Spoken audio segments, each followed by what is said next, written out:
전체적인 구성이나 아니면은 분류에 대해서 얘기했습니다. 이번 시간서부터는 구체적으로 각종 구조 종류에 따른 실질적인 구법을 설명하고자 합니다. 그래서 제2장에서는 건물의 주된 구조적 뼈대를 재료별로 분류한 구조를 하나씩 보도록 하겠습니다.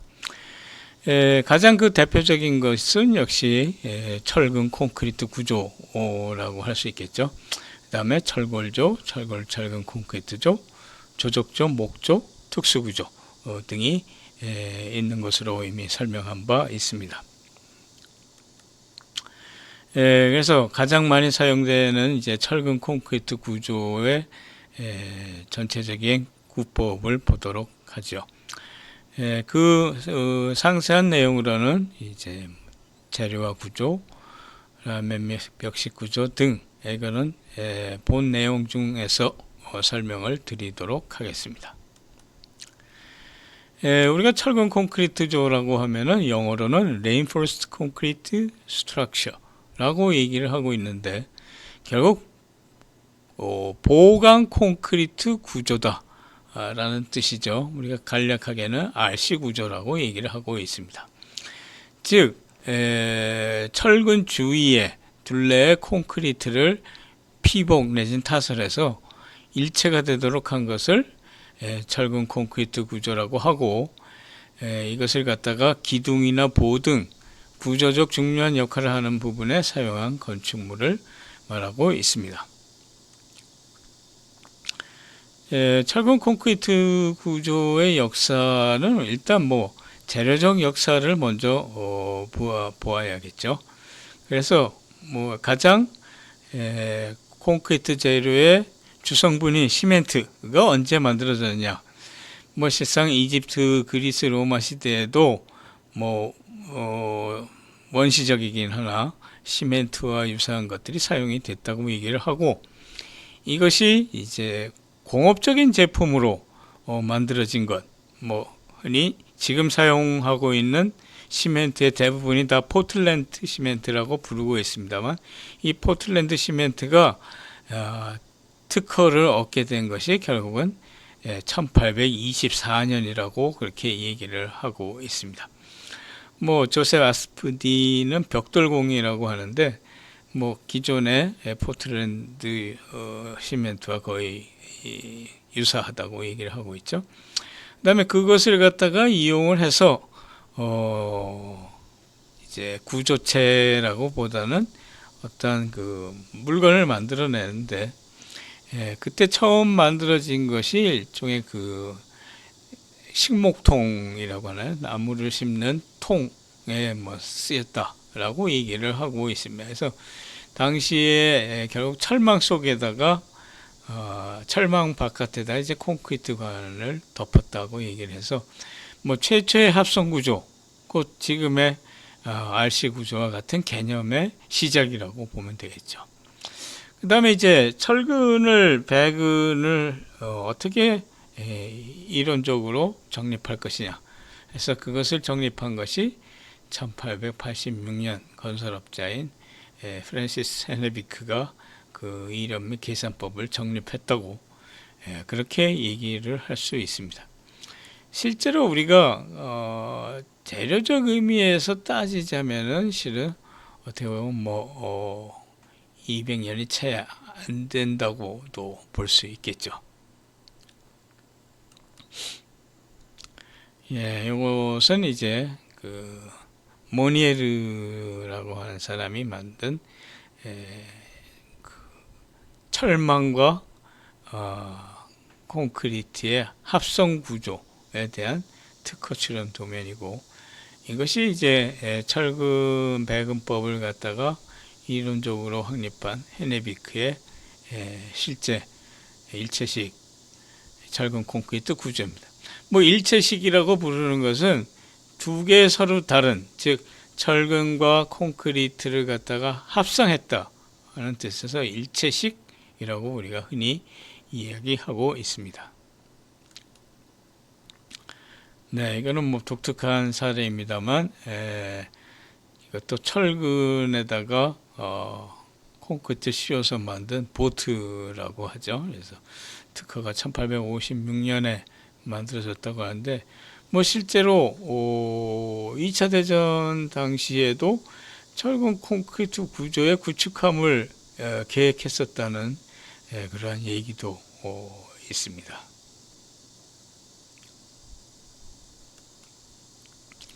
네, 이제 이것은 뭐 거의 현대식 건물에 가까운 형태로서의 철근 콘크리트 구조의 시작이라고 보시면 되겠죠. 결국 1900년에 들어와서 이러한 아파트 등에 사용이 되기 시작했다라고 그렇게 이해하시면 되겠습니다. 뭐 건축가는 오규스트 페레라고 얘기를 하고 있죠. 요거는 이제 르꼬르부제 앞에서도 한번 언급이 됐습니다만, 뭐 현대 건축의 아버지라고까지 불릴 수 있는 유명한 르꼬르부제죠. 르꼬르부제는 실은 오거스트 페레의 제자라고 할 수 있겠죠. 그래서 실상 이 롱샹의 교회당은 특히 유명합니다만, 그것은 이제 철근 콘크리트 구조의 자유로운 형상, 그죠? 자유로운 형상을 만들 수 있는 그러한 장점을 갖고 있다.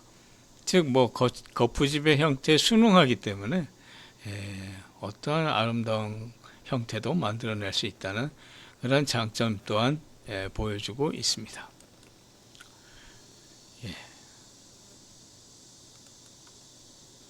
이것도 이제 근대 건축의 대가이신 프랭크 로이드 라이트의 작품이죠. 뭐 지금 세계적으로 여러 개의 구겐하임 뮤지엄이 있습니다만, 이것은 뉴욕에 있는 구겐하임 뮤지엄이죠. 그래서 원형으로 돌아가는 순회로가 있는 그러한 미술관이라고 보시면 되겠죠. 뭐 더 유명한 것은 이것이 그가 설계한 낙수장이라고 하죠. Falling Water라고 되어 있습니다만, 아름다운 풍경 속의 작품으로 유명한 건물이기도 하죠. 실상 여기에서는 상당히 이 바닥이 바깥으로 빠져나와 있습니다만, 이것을 시공할 때 인부들이 상당히 꺼려 했다고 얘기를 하고 있죠. 특히 여기 거푸집을 뜯을 때는 상당히 위험해 보여서 아무도 나서는 사람이 없었다는 그런 일화가 있습니다. 이거는 뭐 제가 대구에 있기 때문에 그 사례로서 김인호 선생님의 대구시민회관이죠. 이것도 보면은 굉장히 자유로운 형태를 갖다가 만들어냈다고 그렇게 이해할 수 있죠. 기둥의 형태도 뭐 약간 십자형의 독특한 형태를 하고 있고, 그 다음에 이 지붕도 아주 독특한 형태를 하고 있죠.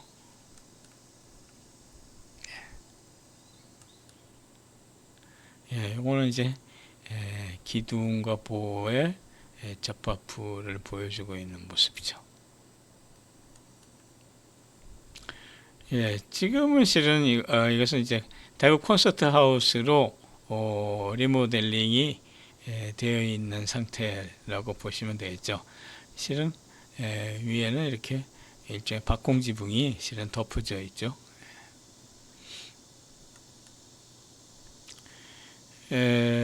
뭐 우리나라에서의 철근 콘크리트조의 역사라고 하면은 실상 뭐 일제 시대 때서부터 시작이 된다고 그렇게 얘기를 하고 있습니다. 뭐 결국 근대 건축이 뭐 일제에 의해서 결국 뭐 이루어졌다고 보는 것이죠. 그래서 이제 초기에 한국은행이죠. 현재는 한국은행이 이렇게 남대문에 있는데 지어졌고, 그 다음에 이제 지금은 사라졌습니다만 조선 총독부 건물이죠. 조선 총독부 건물이 있고, 그 다음에 이건 지금은 이제 뭐 박물관 등으로 쓰고 있습니다만 서울 역사가 있고, 그 다음에 뭐 화신백화점, 화신백화점도 지금은 없어졌습니다만, 뭐 이런 것들이 결국 1900년도 초반에 만들어졌다고 보시면 되겠습니다. 뭐 가장 중요한 그 철근 콘크리트 구조의 그 원리와 특징을 보도록 하죠. 뭐 재료적인 특징이 일단은 중요하다고 보면 되겠죠. 즉 콘크리트는 이제 석재와 마찬가지로 그 압축에 대해서는 상당히 잘 견디지만 인장에 대해서는 굉장히 약하다. 즉 잡아당기거나 아니면 구부러지게 되면은 그것이 파괴가 될 가능성이 있다는 뜻이죠. 따라서 그것을 보완하기 위해서 굉장히 인장력이 좋은 재료, 즉 곧 철근을 집어넣어서 상호 간의 역할 분담을 시키는 거죠. 그래서 그러한 구조적인 역할 분담과 아울러 또한 철근은 열에 대해서 매우 약하죠. 그래서 실은 온도가 500도만 올라가도 철의 강도는 반으로 떨어진다고 얘기를 하고 있습니다. 그래서 열에 약한 철근을 내화 재료 중에 하나인 콘크리트가 피복함으로써 내화 성능을 가진다라고 그렇게 얘기를 하고 있습니다. 뭐 그렇다고 해서 철근 콘크리트의 수명이 영원하냐? 그것은 그렇지 않죠. 결국 콘크리트라고 하는 것은 실은 여기에 기재한 것처럼 중성화라는 성격이 있습니다. 즉 공기 중에 탄산가스하고 반응을 하는 거죠. 공기 중에 탄산가스와 결국 탄산칼슘이 반응을 해서 점차 알칼리성을 잃어갑니다. 결국 알칼리성을 잃는다는 것이 결국 산성화된다는 뜻이죠. 산성화된다고 하는 것은 곧 철근이 녹슬 수 있다라는 뜻이죠. 그래서 철근이 녹슬어 가게 되면은 결국 철근 콘크리트 구조물은 언젠가는 수명을 잃게 된다라고 이해를 할 수 있겠죠. 구조적 능력을 보자면은 결국 철근이 콘크리트와 완전히 일체화돼서 작용을 해야만이 그 구조적 역할을 할 수 있죠. 그런데 만약에 그것이 일체화가 안 돼서 부착부가 떨어진다거나 하면은 결국은 그 능력을 발휘할 수 없겠죠. 그래서 지금 일반적으로 지금 사용하는 것은 이렇게 표면에 리브와 마디가 있는 이형 철근이라고 하죠. 이형 철근을 사용을 하고 있습니다. 그래서 이 수평 부재로 사용할 때 물론 수평 부재뿐만이 아니지만 구조적으로 완전히 콘크리트와 일체화시키기 위해서는 이형 철근을 쓰는 것이 절대적이다 라고 얘기를 할 수 있습니다. 그래서 이것을 갖다가 특징을 세 가지로 분류를 한다면은 뭐 지금 얘기한 것처럼 첫째는 일체식 구조라는 점. 일체식 구조는 결국 구조 부재가 일체화됐기 때문에 그만큼 파괴가 어렵다는 뜻도 갖고 있겠죠. 한편 이제 재료적 특성으로는 재료의 상호적인 그 내화성과 내구성이죠. 그 다음에 이제 마지막으로 이제 주조적 방식이다. 즉 거푸집 속에다가 콘크리트를 흘려 넣어서 얼마든지 자유로운 외관과 형상을 만들 수 있다. 이건 굉장히 디자인적인 요소 중에 하나라고 그렇게 이해할 수 있습니다. 배근 방식은 실은 별도로 배근에 대해서 배근법에 대해서 공부를 하셔야겠죠. 그래서 이거는 구조역학이라든가 이런 데에서 철근 콘크리트 구조 역학이죠. 그래서 배우게 됩니다. 지금 이것은 이제 각 부재의 형태에 따라서 작용하는 힘의 크기, 그 다음에 그 힘에 대응하기 위한 철근의 배근 방향을 보여드리고 있습니다. 뭐 이것은 다른 곳에서 한 번 더 공부하시는 것이 좋겠죠. 뭐 기본적으로는 이제 철근은 인장력이 걸리는 곳에 배치를 하는 것이 원칙이다 라고 단순히 생각하시면 되겠죠. 근데 이제 철근이라고 하는 것이 굉장히 가는 부재를 갖다가 짜갖고 만드는 것이기 때문에 뭐 시공상의 편의성을 위해서는 결국 뭐 인장 쪽이 아니더라도 뭐 지금 압축 측에도 그냥 보조적으로 집어넣는 경우가 있다라고 그렇게 보시면 되겠습니다. 그래서 주된 힘을 받는 곳에 사용된 철근을 우리가 주근, 메인바라고 그렇게 부르고 있습니다. 그 다음에 여기 뭐 형태는 일반적인 양지지점을 가진 단순보, 요거는 한쪽이 지지되고 한쪽이 지지되지 않는 이건 뭐 외팔보, 영어로는 캔틸레버라고 부르고 있죠. 요거는 양쪽이 고정단을 가진 고정보, 요거는 양쪽의 세 개의 지지단을 가진 연속보라고 부르고 있습니다. 뭐 일반적인 우리가 그 철근 콘크리트 구조물에서의 뭐 일반적인 보의 형태는 대개는 이 고정보의 형태로 들어간다고 보시면 되겠죠. 뭐 이것을 사용한 구조 형식의 종류가 있습니다. 이미 구조 형식의 종류를 말씀을 드렸습니다만 크게는 이제 라멘 구조와 벽식 구조가 있다. 그 다음에 플랫 슬래브 구조, 그 다음에 절판 및 쉘 구조가 있다고 했습니다. 이 모든 것들이 다 철근 콘크리트 구조로 가능하다. 즉 철근 콘크리트 구조는 다양한 구조에 대응할 수 있다. 다양한 형태에 대응할 수 있다는 장점 또한 가지고 있다고 보시면 되겠습니다. 한편 이제 콘크리트를 어떻게 시공할 것이냐, 결국 콘크리트를 타설하는 타이밍에 따라서 우리가 분류를 달리할 수 있습니다. 가장 대표적인 방법은 현장 타설 콘크리트죠. 현장에서 거푸집 속에 조립된 철근 위로 콘크리트를 부어넣는 방식이 이제 현장 타설 콘크리트로서 가장 많이 사용하는 일반적인 방식이라고 보시면 되겠습니다.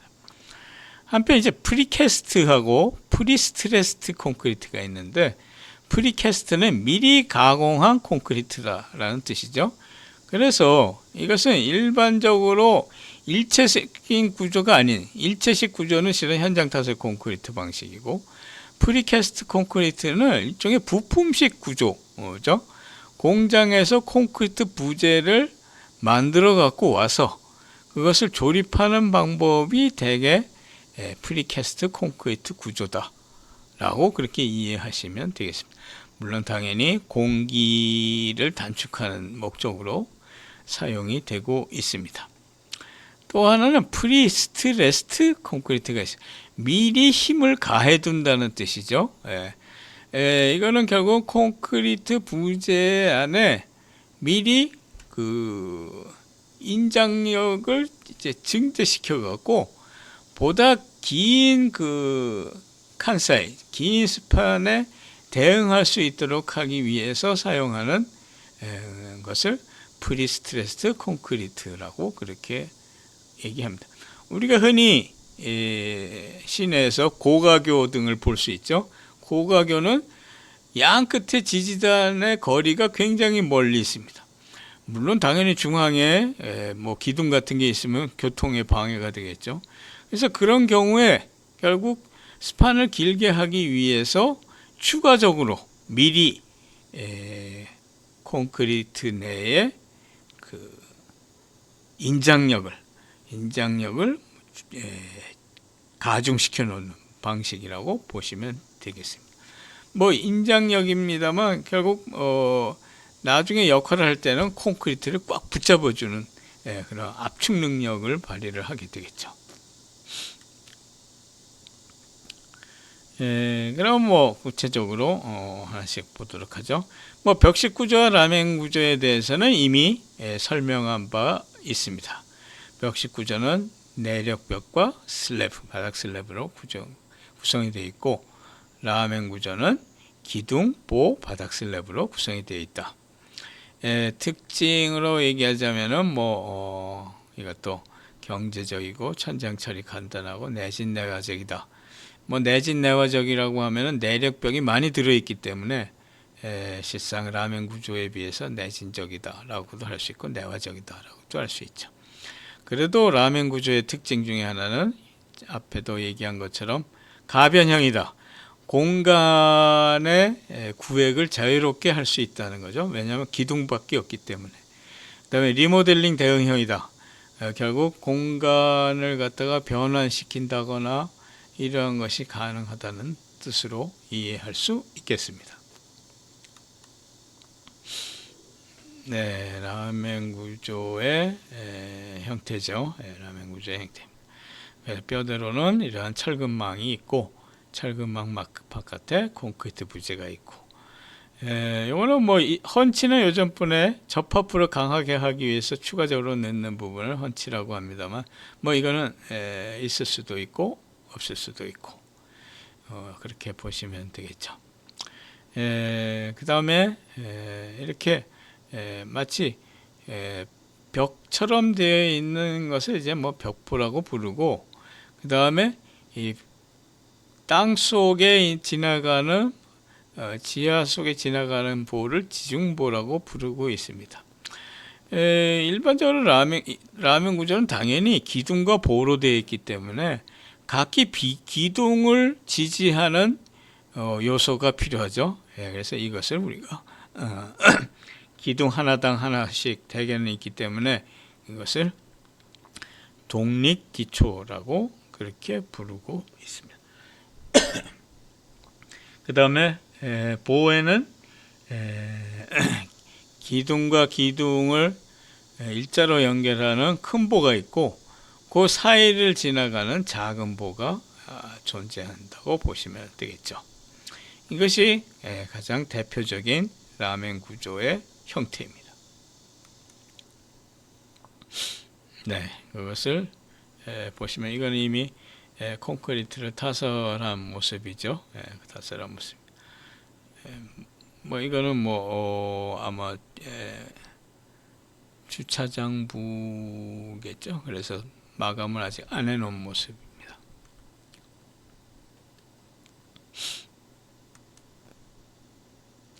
네, 이것은 이제 오피스 빌딩에서의 모습입니다만, 지금 여기 이것이 다 기둥으로 되어 있죠. 라멘 구조로 되어 있습니다. 오피스 빌딩은 실은 속을 구획해 갖고 실은 분양을 준다거나 대시를 하기 때문에 벽식으로 되어 있으면 굉장히 분양하기 곤란하죠. 그래서 거의 다 라멘 구조로 되어 있다. 결국 나중에 여기 들어가는 벽들은 다 사무 공간을 위한 칸막이 벽이 된다고 그렇게 이해하시면 되겠죠. 근데 오피스 빌딩에서도 전부 다 기둥으로만 되어 있는 것은 아니고, 이쪽 부분에 이제 중앙 코어 부분이 있습니다. 즉 엘리베이터나 비상 계단이 있는 코어 부분은 그쪽은 이제 벽식으로 단단하게 시공을 하고 있습니다. 지금 여기 보시면 이 굵은 것이 큰 보, 가는 것이 작은 보라고 그렇게 보시면 되겠죠. 결국 배관을 하게 되면은 이렇게 작은 보 밑으로 이제 배관을 해야만 되죠. 근데 이제 벽식 구조에서는 요 보가 없으니까 보다 위에 자유롭게 할 수 있다는 그러한 장점을 가지고 있습니다.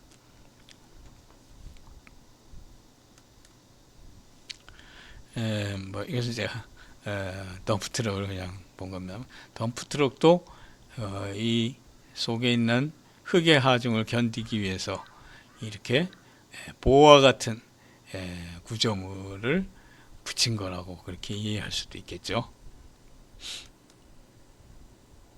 요건 이제 아까 말씀드린 헌치죠. 뭐 헌치는 뭐 이제 구조적으로 더 부과를 할 것이냐 안 할 것이냐, 뭐 구조 계산상의 문제라고 보시면 되겠죠. 그래서 이제 실질적인 보에서의 철근의 배치 형태를 보도록 하겠습니다. 우선 뭐 기초는 뭐 기초일 수도 있고 기둥일 수도 있죠. 그러니까 독립 기초일 수도 있고 이건 기둥일 수도 있습니다. 그래서 기둥에서 이제 기둥의 주근이 이렇게 존재하죠. 기둥의 주근이 있는데 기둥 주근을 갖다가 이렇게 묶어주는 수평근이 있습니다. 이거를 대근이라고 부릅니다. 일종의 띠라는 뜻이죠. 대근이 들어있다고 보시면 되고, 이제 이쪽 수평 부재가 이제 보죠. 보입니다. 그래서 보의 주근이 위아래로 뭐 결국은 들어가게 되는데 뭐 기본적으로는 대개는 다 모서리 위주로 되어 있죠. 중앙에는 하지 않습니다. 이거는 이제 결국은 철근이 응력을 부담하는 것이 요 외곽이기 때문에 외곽에다가만 실은 배근을 하고 있죠.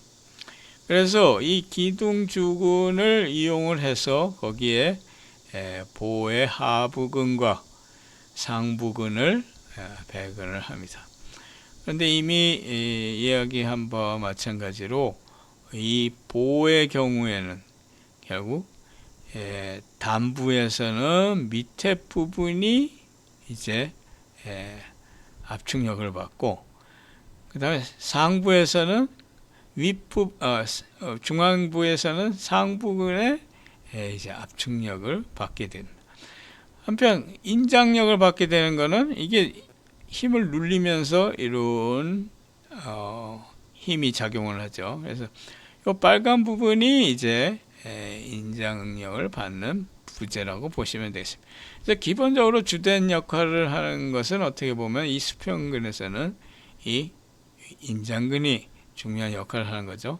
이거는 뭐 일종의 이 압축근은 보조적으로 배근의 용이상 어쩌면 들어가 있는 거라고도 볼 수 있겠죠.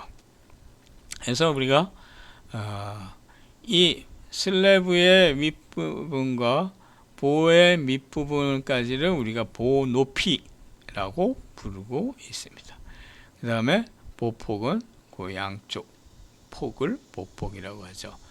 그 다음에 이 인장근을 갖다가 배치하기 위해서는 이렇게 연속성이 이렇게 있게 하고 있습니다만, 이거는 뭐 가능한 한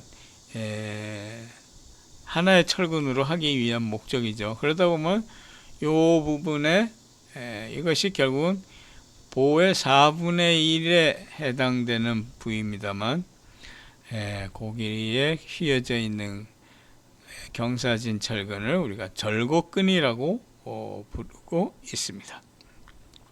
즉, 이 절곡근 부위에서는 힘이 거의 전달이 되지 않는다 라고도 우리가 얘기할 수 있겠죠.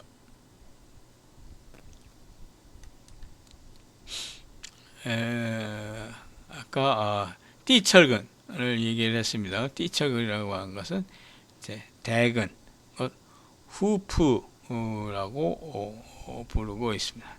그래서 후프의 역할은 이제 기둥 주근의 좌구를 방지, 이렇게 휘어지는 걸 막아준다거나 아니면 수평력에 대한 전단 보강을 하는 것이 기본 목적이다 라고 그렇게 이해하시면 되겠습니다. 한편 이제 보의 경우에 결국 중앙부에서 힘이 걸려 갖고 이 전단 파괴를 일으키는 경우가 생깁니다. 결국 전단 파괴를 일으키는 것은 인장력이 생기는 곳에서 이제 콘크리트가 약해서 결국은 깨지게 되는 것이죠. 그래서 그런데 힘은 똑같이 작용을 한다고 하더라도 철골 부재의 경우와 콘크리트의 경우는 다릅니다. 물론 철근 콘크리트 구조니까 이거를 보셔야겠지만 결국 콘크리트의 경우에는 여기에 하중이 걸리게 되면 힘이 걸리게 되면 양쪽으로 이렇게 찢어지는 그런 사인장이라고 하죠. 사인장, 경사지게 인장이 작용한다. 그래서 여기가 깨지는데 철골의 경우에는 그 자체가 완전한 구조재이기 때문에 여기 힘이 걸린다고 했을 때 이것이 끊어지는 힘이 작용하는 것이 아니고 눌려지는 힘이 작용이 됩니다. 물론 이 힘의 크기는 같죠. 힘의 크기는 같습니다. 그래서 재료적 특성에 의해서 어느 쪽으로 어느 힘이 더 작용할 것이냐의 차이가 있다고 보시면 되겠죠. 그래서 철근 콘크리트 구조에서는 보호가 전단 파괴될 때 사인장 파괴가 생기고 철골의 경우에는 사압축 파괴가 생길 수 있다 라고 그렇게 이해하실 수 있습니다. 그래서 그런 부분을 보강하기 위해서 철골에서는 이렇게 스티프너라고 하는 보강제를 이렇게 끼워 넣고 있죠. 그래서 이거는 일종의 사압축 내지는 좌골을 방지하기 위한 목적으로 사용하는 부재이다 라고 그렇게 이해하시면 되겠습니다. 지금 아까 기둥의 경우에는 이제 대근, 즉 후프가 있다고 얘기를 했습니다만 보의 경우에는 그것을 감아주기 위한 늑근, 늑근이라고 하는 건 일종의 갈비근이라는 뜻이죠. 늑근이라고 영어로는 스터럽이라고 하고 있습니다. 그래서 이것 또한 거의 후프와 기둥의 후프와 유사한 역할을 하고 있다라고 보시면 되겠죠. 그래서 실상 보호에다가 이러한 철근을 감는 것이 매우 힘들기 때문에 여기 선조립 이거는 즉 지중해서 즉 아래층의 바닥에서 이거를 미리 다 조립을 해서 보호를 전체를 이렇게 들어 올리는 그러한 시공 방법을 많이 사용하고는 합니다.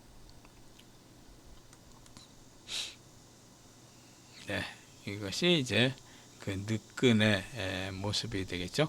늑근을 감는 방법도 실은 여러 가지가 있습니다만 추후에 설명을 하도록 하죠. 한편 요거는 지금 바닥판 거푸집이죠. 바닥판 거푸집이고 바닥판 거푸집 위에 또한 이렇게 전기 배선과 배선관이 지금 설치가 되어 있습니다. 한편 그 바닥 철근 또한 마치 보호의 주근과 마찬가지로 이렇게 절곡근이 부분에 이렇게 존재합니다. 나중에 한번 보도록 하죠. 이거는 독립기초의 철근 배근 모습이죠. 독립기초는 결국 기둥 하나당 하나씩 설치를 하게 되겠죠. 그래서 기초 파괴를 하고 그 밑을 고르고 그 위에 철근을 이렇게 십자로 배치를 해서 여기에 기둥주근을 고정시키는 거죠. 그래서 기둥주근이 여기서부터 올라가기 시작한다 라고 보시면 되겠죠.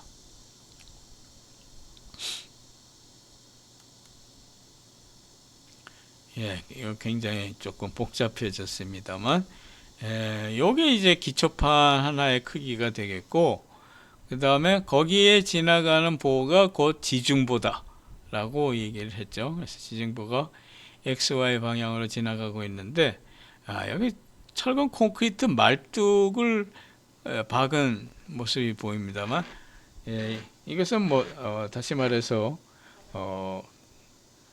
그 바닥 지반의 내력이 약해 갖고 여기에 철근 콘크리트 말뚝을 박아서 보강한 모습이죠. 그래서 그 보강한 위에 결국은 이렇게 기초판을 그 독립 기초를 얹어 놓는다는 그러한 모습으로 이해하시면 되겠습니다.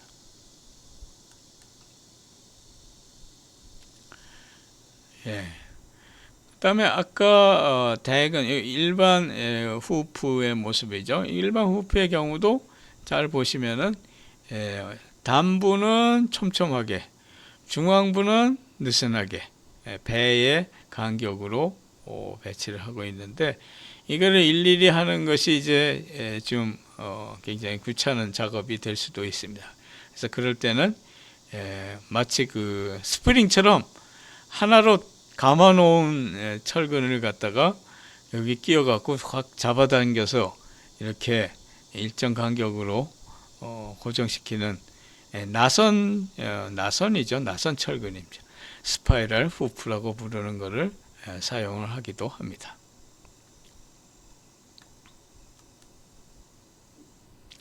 네, 지금 이것은 이제 목수가 거푸진 목수죠. 거푸진 목수가 배근이 완성된 기둥에 결국은 기둥 거푸집을 대고 있습니다. 결국 이 기둥 거푸집의 안목 치수가 곧 철근 콘크리트 기둥의 크기가 되겠죠. 그래서 기둥 철근의 배근에는 모든 것이 다 실은 대칭형입니다. 대칭형으로 하고 중앙부에는 철근을 설치하지 않는다.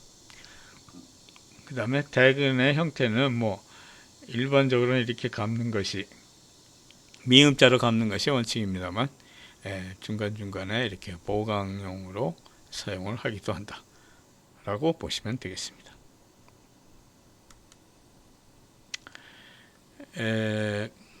바닥 철근은 또한 상당히 복잡하죠. 슬래브 배근은 복잡합니다만 일반적으로 이제 장변과 단변이 존재하죠. 그래서 실은 이러한 단변 방향에 들어가는 철근이 실은 주된 힘을 받는 거기 때문에 그쪽이 실은 중요한 주근의 역할을 한다고 보시면 되겠죠. 이 경우에도 상부근과 하부근 이중으로 되고 있고, 여기에 보시면은 4분의 L이 있습니다. 단변에서의 4분의 L, 그죠? 요것도 단변에서의 4분의 L에 해당되는 부분은, 요 부분은 실상은 이중으로 상부근과 하부근을 만들어야 할 이유가 없습니다. 왜냐하면 하부에만 기본적으로 인장력이 걸리기 때문이죠. 따라서 보의 경우와 마찬가지로 이 부분은 하부근만 존재하는 일종의 마치 배식판과 같이 온폭 파여진 그러한 형태의 슬래브 배근 형태라고 이렇게 이해하시면 되겠습니다. 지금 온도철근이라고 얘기를 했습니다만 결국 주변 방향 그 단변 방향으로 들어가 있는 것이 주근인데, 그것에 반대로 들어가는 것을 이제 부근 내지 온도철근이라고 부릅니다. 그래서 온도철근은 실은 콘크리트의 수축 균열 방지 목적으로 배근을 하는 것이다 라고 그렇게 보시면 되겠죠. 지금 이것이 약간 경사는 지어 있는 슬래브입니다만 전체적인 슬래브 배근의 모습이죠. 슬래브 배근과 그 다음에 보호 배근의 모습을 보실 수 있습니다.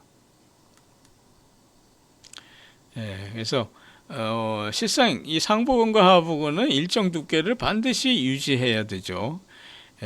지나가서 밟아갖고 이게 내려간다거나 하는 일이 있으면 안 되기 때문에 이렇게 스페이서라고 하는 높이를 갖다가 고정시켜주는 것을 반드시 사용을 하고 있습니다.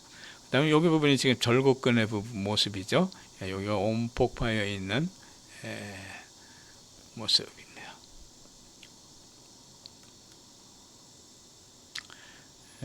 실상 철근 배근 방식은 다른 곳에서 실질적인 도면을 참조하심이 좋겠죠. 이건 이제 이 반곡점하고 절곡근이 들어가는 부분, 내 모습. 뭐 배금 방식은 사실상 여러 가지가 있다라고 보시면 되겠습니다. 뭐 기타, 뭐 계단, 벽 등의 배금 모습이죠. 뭐 나중에 뭐 설명을 드릴 때가 있겠습니다. 일단 뭐 바닥 구조에 대해서는 다음 시간에 하도록 하겠습니다.